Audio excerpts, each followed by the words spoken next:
Hello friends, welcome to my channel rewind history. पिछली class में हम लोग सिंधु घाटी सभ्यता या इंडस वैली सिविलाइजेशन के बारे में स्टडी कर रहे थे और हम लोगों ने समग्र सिंधु सभ्यता का अध्ययन किया था।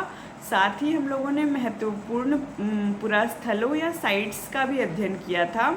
हालांकि सिंधु घाटी सभ्यता के संदर्भ में जब हम देखते हैं तो साइट्स बहुत अधिक संख्या में हैं और भारत समेत पाकिस्तान और अन्य देश, अफ़गानिस्तान, अन्य देशों से भी हमें साइट्स मिली हैं जिनका अध्ययन किया जाना चाहिए और जो हमारी प्रतियोगी परीक्षाओं में पूछी भी जाती हैं। तो साइट्स के लिए मैं अलग से 2 मिनट शॉर्ट वीडियो ढेर सारे बना दूंगी आपके लिए। बट अभी हम लोग आगे बढ़ते हैं और वैदिक काल को स्टार्ट करते हैं। तो आज की क्लास में हम लोग वैदिक काल के बारे में अध्ययन करेंगे या वैदिक एज के बारे में अध्ययन करेंगे। चलिए आइए आज की क्लास को स्टार्ट करते हैं। वैदिक काल का तात्पर्य उस काल से जिस काल के विषय में हमें जानकारी वेदों से मिलती है। हमारे वेदों की संख्या 4 है, ऋग्वेद, यजुर्वेद, सामवेद और अथर्ववेद। तो वेदों से जो हमें ज्ञान मिलता है, जिन लोगों के बारे में जानकारी मिलती है, वो वैदिक काल के लोग थे। वेद ये शब्द जो है वो एक संस्कृत शब्द है और विद धातु से निकला है जिसका अर्थ होता है ज्ञान। वेदों को श्रुति साहित्य भी कहा जाता है। इसके अलावा इन्हें अपौरुषेय कहा जाता है। अपौरुषेय इसलिए क्योंकि ऐसा माना जाता है कि वेदों की रचना किसी पुरुष ने नहीं की, जबकि ये ईश्वरीय हैं या दैवीय हैं। इन्हें नित्य कहा जाता है, सार्वभौम कहा जाता है, अनंत और दैवीय कहा जाता है। संस्कृत भाषा में मौखिक परंपरा में ये पीढ़ी दर पीढ़ी चलते रहे और कालांतर में ब्राह्मी लिपि विकसित होने के बाद इन्हें लिपिबद्ध किया गया।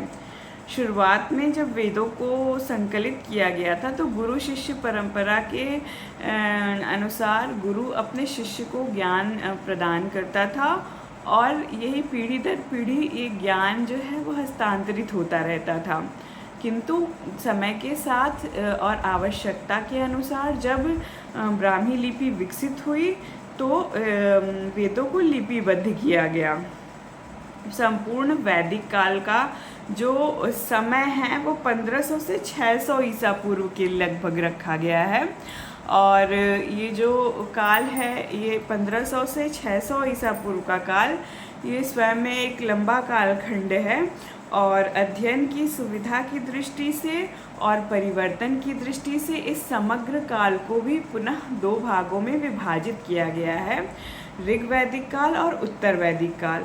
ऋग्वैदिक काल का समय 1500 से 1000 ईसा पूर्व है और उत्तर वैदिक काल का समय 1000 ईसा पूर्व से 600 ईसा पूर्व के बीच रखा गया है। इन दोनों कालों के जो विभाजन का आधार है वो लोहे का प्रयोग है, यानी वे लोग जो लोहे से अपरिचित थे या लोहे का प्रयोग कम था या न के बराबर था वो ऋग्वैदिक काल के लोग थे और उत्तर वैदिक काल में लोहे का प्रयोग हमें सामान्य रूप से देखने में मिलता है। ऋग्वैदिक काल के विषय में जानकारी का स्रोत ऋग्वेद है।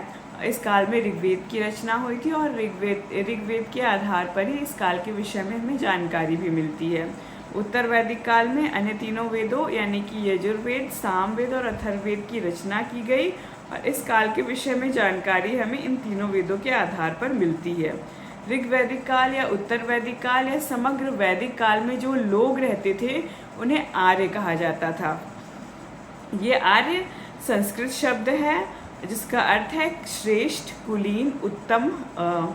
और ये आर्य लोग बेसिकली एक भाषा बोलने वाले लोग थे जो सम्मिलित रूप से एक भाषा समूह के लोग थे और एक भाषा का प्रयोग किया करते थे और वो भाषा थी संस्कृत।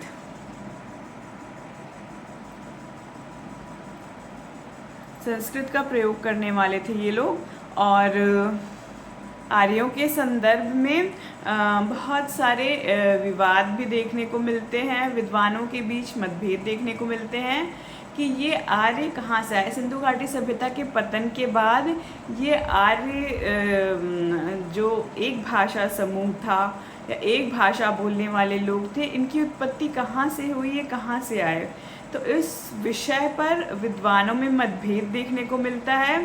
हमारे भारतीय मूल के जो विद्वान या इतिहासकार हैं उनका मत, और विदेशी जो हमारे विद्वान हैं या इतिहासकार हैं उनका इस संदर्भ में या इस विषय पर जो विचार है वो अलग अलग है। और सभी ने अपने अपनी समझ के अनुसार आर्यों के मूल स्थान या उत्पत्ति के स्थान को अलग अलग बताया है। तो चलिए आइए देखते हैं। देशी मत यानी कि जो भारतीय मूल के इतिहासकार या विद्वान रहे जिन्होंने अपना मत दिया है इस संदर्भ में, उनमें सबसे पहले बाल गंगाधर तिलक का मत है। उनके अनुसार आर्य आर्कटिक क्षेत्र या उत्तरी ध्रुव से आए।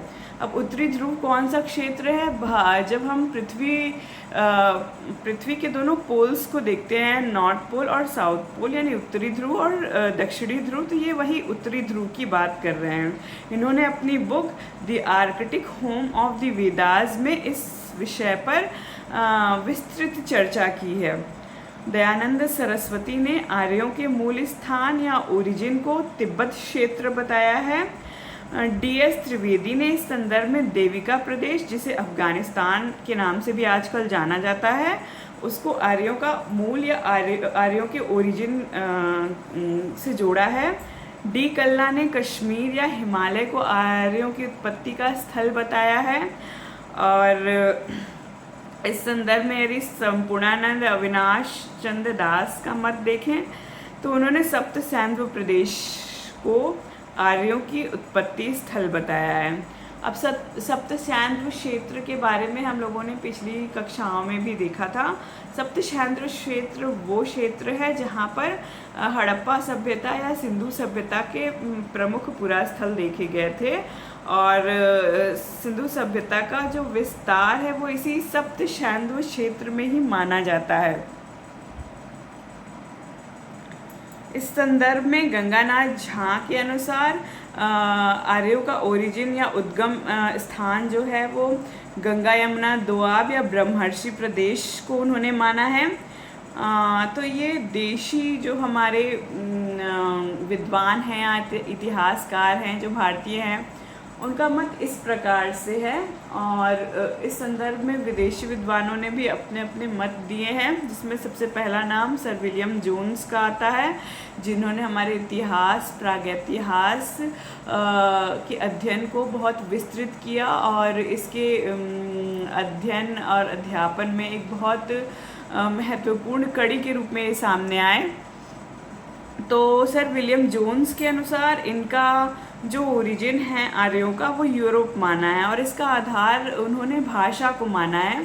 उनके अनुसार जो भारतीय भाषा है और यूरोपीय भाषा है उसमें कुछ समानता देखने को मिलती है, इसलिए हो सकता है कि आर्य जो हैं उनका जो उद्भव स्थल है यानी उनकी उत्पत्ति स्थल जो है वो यूरोप में वो समझने का प्रयास करते हैं। और इसका कारण भी यही है कि जो संस्कृत है और यूरोपीय भाषा है उसमें वो कुछ समानता देखते हैं। अब यूरोप में तो अंग्रेज़ी बोली जाती है और भारत जो है वो संस्कृत और अंग्रेज़ी में जो समानता देखने का ये प्रयास करते हैं, उसके बीच में जो कड़ी है वो लैटिन भाषा दिखाई देती है। उदाहरण स्वरूप यदि संस्कृत के मातृ शब्द को हम देखें तो लैटिन भाषा में उसे मातेर कहा गया है और अंग्रेज़ी में वो मदर बन जाता है। ठीक इसी प्रकार पितृ शब्द पितेर या फादर बन जाता है। तो ये इस प्रकार से भाषा की समानता को देखते हुए आर्यों की जो उत्पत्ति स्थल है वो यूरोप में जर्मनी के आसपास या अन्य देशों के आसपास खोजने का प्रयास करते हैं। हालांकि इस संदर्भ में उनके इस मत की पुष्टि कम की जाती है। अब अन्य हमारे पास जो विद्वान हैं वो मैक्स मूलर हैं। मैक्स मूलर का ये जो मत है वो सर्वाधिक माना गया या सर्वाधिक जो एक्सेप्टेड जो इनका मत है वो है। मैक्स मूलर के अनुसार आर्यों का जो ओरिजिन या उद्गम स्थल था वो मध्य एशिया या बैक्ट्रिया में रखते हैं और इसका आधार है अभिलेख। उन्होंने कुछ अभिलेखों के आधार पर अपना ये मत रखा। हालांकि इस विषय पर भी विद्वानों में मतभेद है और विद्वान कहते हैं कि वैदिक साहित्य में कहीं पर भी मध्य एशिया का हमें विवरण प्राप्त नहीं होता या जिक्र भी नहीं किया गया है। तो आर्यों, ऐसा तो नहीं हो सकता कि आर्यों का ओरिजिन जो है या उत्पत्ति उद्भव का स्थान मध्य एशिया हो और संपूर्ण वैदिक साहित्य में कहीं पर भी मध्य एशिया का एक बार जिक्र भी ना किया गया हो। तो विद्वानों में इस बात को भी लेकर मतभेद है। हालांकि अगर निष्कर्ष के रूप में हम देखना चाहें तो आर्यों का जो उद्गम या उद्भव स्थल है वो ज़्यादातर विद्वानों ने पश्चिम एशिया या मध्य एशिया को ही माना है। हालांकि ये विवादास्पद है। तो ठीक है, आज की क्लास में हम लोगों ने वैदिक सभ्यता का अध्ययन किया और आर्यों के मूल निवास स्थान के विषय में जो विद्वानों में मतभेद है या जो विद्वानों के अपने अपने मत हैं उनके बारे में अध्ययन किया। अब अगली कक्षा में हम लोग वैदिक सभ्यता के विषय में और अध्ययन करेंगे। तब तक के लिए अच्छे से पढ़ाई कीजिए, वीडियो को लाइक कीजिए, चैनल को सब्सक्राइब कीजिए। Thank you.